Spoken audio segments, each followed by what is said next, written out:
Seja bem-vindo ao canal. Pequenos erros nas empresas podem gerar grandes problemas. Às vezes o problema começa com algo muito simples. Um atraso no local de trabalho, uma troca de turno mal comunicada, um desentendimento interno ou uma instrução que não ficou muito clara. E em vez de resolver o assunto no mesmo dia, aquilo cresce, cria mau ambiente, gera reclamações formais e mais tarde acaba num processo, às vezes judicial. Hoje irei explicar com detalhes quais são os erros comuns que fazem situações pequenas se transformarem em grandes processos, isso nas empresas. E é claro, como evitar esses problemas também. Eu sou Marta, aqui falamos da lei do trabalho de uma forma simplificada. Podemos começar aqui com a realidade. A maioria dos problemas nas empresas surge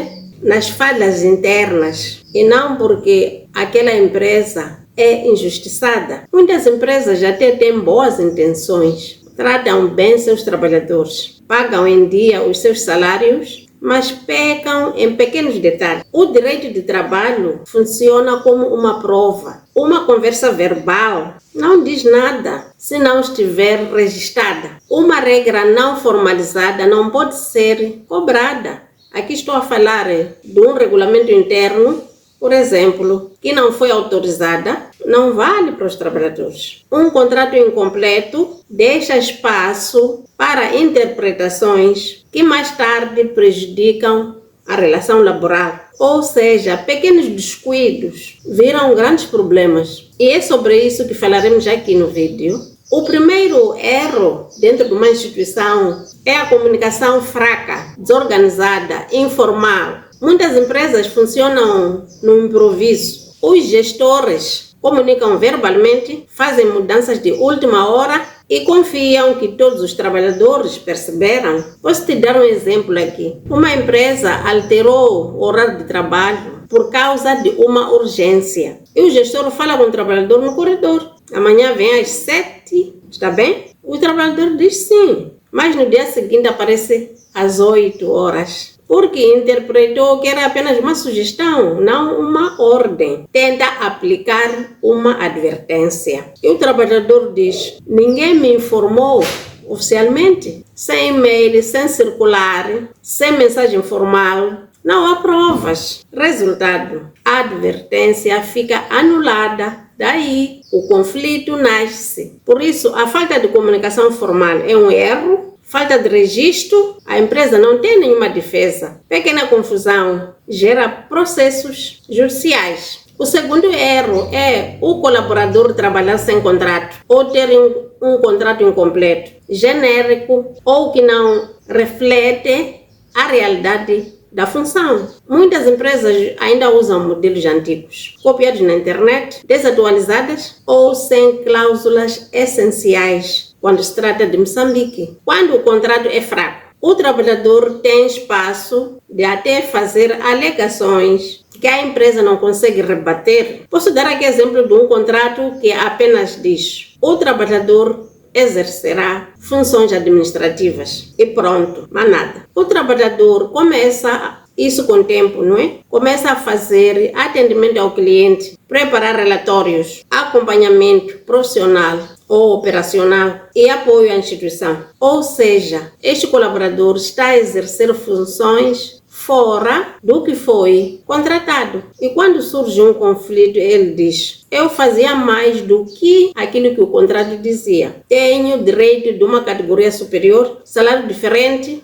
ou indenização. O que faz a empresa? Não consegue provar um contrato de trabalho porque não houve nenhum contrato detalhado, nem anexos que funcionam ou atualizações ao longo prazo. Consequências comuns: pedidos de reenquadramento salarial, pedido de indenização por função extra, reclamação de horas extras, dúvida que tipo de contrato, se é a prazo certo, incerto ou contrato de experiência, dificuldades de defender, rescisões ou advertências. O terceiro erro, a ausência de regulamento interno ou um regulamento que existe no papel, mas nunca foi comunicado. O regulamento é o coração da organização interna da empresa. Sem ele, não há regras formais de comportamento, de conduta, horários de trabalho, segurança, procedimentos disciplinares, nem obrigações do trabalhador. E a justiça aqui é clara. Não se pode punir aquilo que não está regulado e formalmente comunicado. Posso dar um exemplo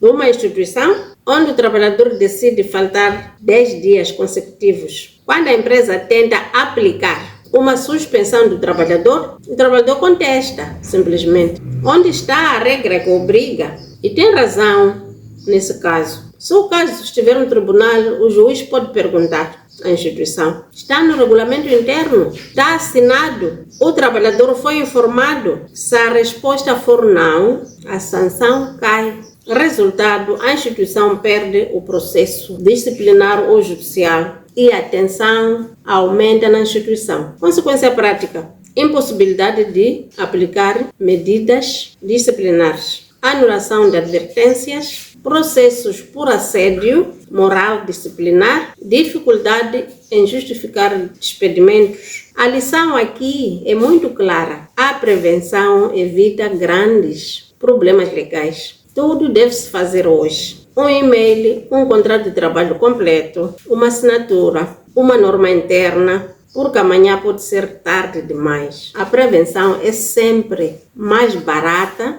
do que lidar com o tribunal. E o que as empresas devem fazer neste caso? Existem 3 pilares que protegem qualquer instituição. O primeiro é formalizar tudo. Refiro-me a contratos de trabalho, descrição de funções, comunicados internos, registros de faltas e advertências. Em segundo lugar, a empresa deve comunicar de uma forma clara e com provas. Existem plataformas como e-mail, WhatsApp, circulares. Quando falo do WhatsApp, eu me refiro também a grupos do WhatsApp, grupos profissionais do WhatsApp. E também o arquivo digital serve de comunicação. 3. As empresas devem implementar e aplicar o regulamento interno. Entregar ao trabalhador para que este leia, exigir assinatura que confirma a leitura deste regulamento. Em terceiro lugar, a autorização conforme a lei. No nosso caso moçambicano,